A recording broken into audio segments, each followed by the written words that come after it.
Body language. Did you know?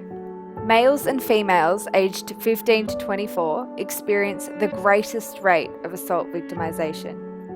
In 2010, 51% of overall physical assaults and 19% of sexual assaults were committed by an offender that was previously unknown to their victim, a stranger. Over half of recorded assaults in this time period have occurred in locations other than residential settings. That is, many of these have taken place in public. Decades of research has shown that violent offenders often determine vulnerability of potential victims based on body language and walking style.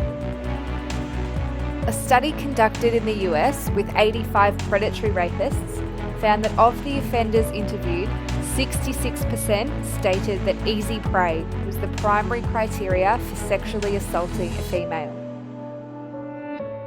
Easy targets lack confidence, are easier for offenders to overpower and manipulate, and are submissive. Submissive individuals walk with their shoulders hunched, their head down, avoid eye contact, have disjointed or harsh movements, maintain their posture for long periods of time without moving, and look uncomfortable and uncertain in their surroundings. On the other hand, dominant individuals walk with their shoulders back, pay attention to their surroundings without looking nervous, are willing to make eye contact, have fluid movements, and look confident.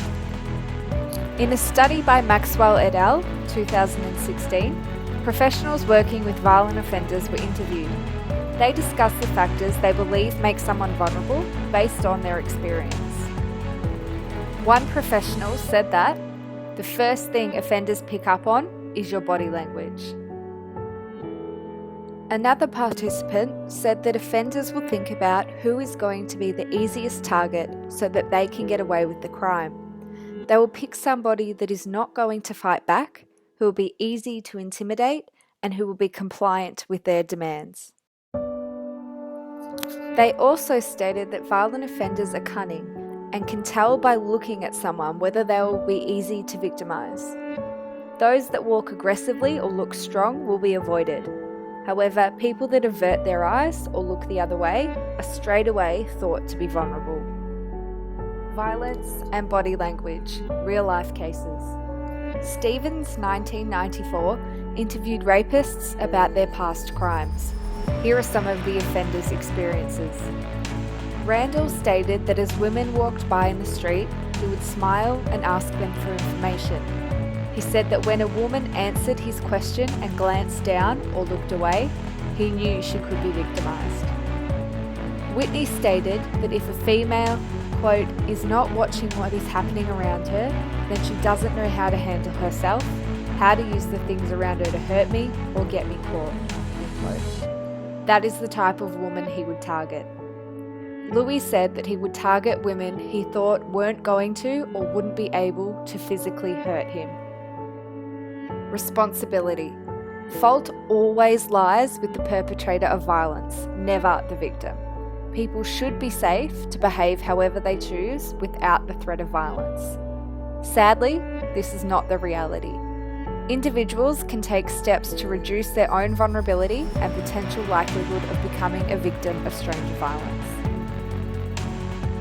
Tips for reducing vulnerability.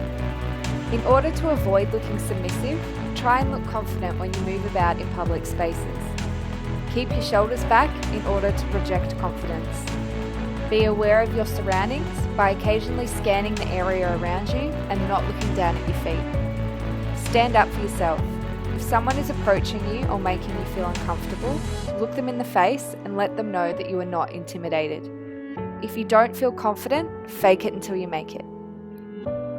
You can't control the actions of others, but you can control your own behaviour and reduce your likelihood of becoming a victim.